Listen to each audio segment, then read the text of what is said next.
Operation সিঁদুর সাফল্যে বিজেপির তেরঙ্গা র্যালি লক্ষ্মীপুর সমর জেলায়।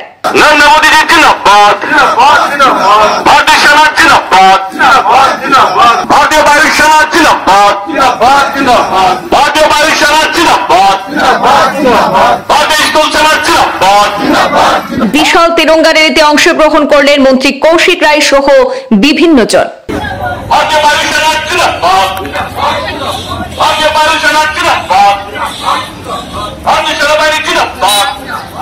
পহেলগাঁওয়ে বহু নিরীহ ভারতীয় নাগরিকদের হত্যালীলা চালিয়েছিল পাক সন্ত্রাসীরা, আর সেই সন্ত্রাসী হামলায় নিহত ভারতীয় নাগরিকদের শ্রদ্ধা জানিয়ে ভারতীয় সেনার নিরীহ ভারতীয়দের হত্যার প্রতিশোধ নিতে অপারেশন সিঁদুরের মাধ্যমে যোগ্য প্রতিশোধ নিতে সক্ষম হয়েছে ভারতীয় স্থল এবং বায়ুসেনা।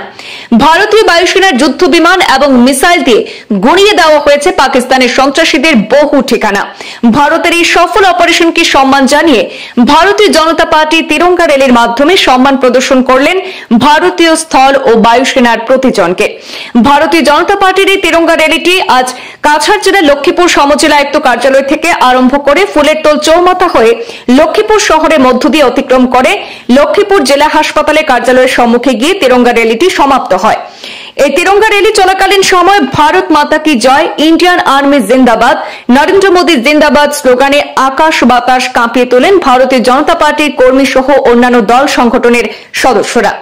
আজকের এই তিরঙ্গা র্যালিতে উপস্থিত ছিলেন লক্ষ্মীপুরের বিধায়ক তথা আসাম সরকারের মন্ত্রী কৌশিক রায়, জেলা বিজেপির সভাপতি রূপম সাহা, লক্ষ্মীপুর পুরসভার পুরপতি মৃণাল কান্তি দাস, জেলা বিজেপির উপসভাপতি সঞ্জয় কুমার ঠাকুর, লক্ষ্মীপুর বিজেপির মন্ডলের সভাপতি গুঞ্জন কর, নবনির্বাচিত 4 জেলা পরিষদ সদস্য, আসাম মণিপুর উন্নয়ন পরিষদের আঞ্চলিক পঞ্চায়েত সদস্য এবং বিভিন্ন স্তরের দলীয় কর্মকর্তা সহ বিভিন্ন দল সংগঠনের কর্মকর্তারা।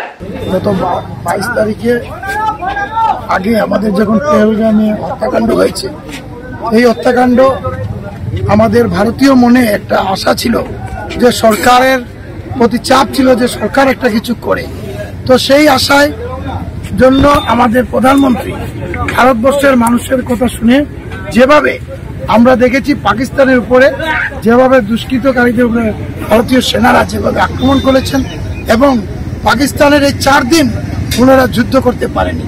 আমরা দেখেছি 4 দিন যুদ্ধ করার পরেই ওনারা বিভিন্ন দেশ থেকে ভিক্ষা মাংছেন পয়সার জন্য। এই অবস্থা পাকিস্তানের ছোট্ট একটা দেশ, যে দেশ ভারতবর্ষের কাছে মহত্তর জবাব আমাদের সেনারা দিয়েছে। আমরা দেখেছি সেনারা যেভাবে জবাব দিয়েছে, পাকিস্তানের সমস্ত অস্ত্রশস্ত্র সব ধ্বংস হয়ে গেছে। পাকিস্তানের অনেক দুষ্কৃতিরা যেভাবে ধ্বংস হয়েছে তার প্রমাণ হচ্ছে পাকিস্তান শেষ পর্যন্ত ভারতের কাছে ভিক্ষা চেয়েছে JR-6 ফায়ারের জন্য। সেই ভিক্ষা ভারত সবসময় মানুষকে ক্ষমা করে, সেই ক্ষমার জন্য সেই ভিক্ষা যে চেয়েছে তার জন্য আমাদের সরকার 6 ফায়ার ঘোষণা করেছে।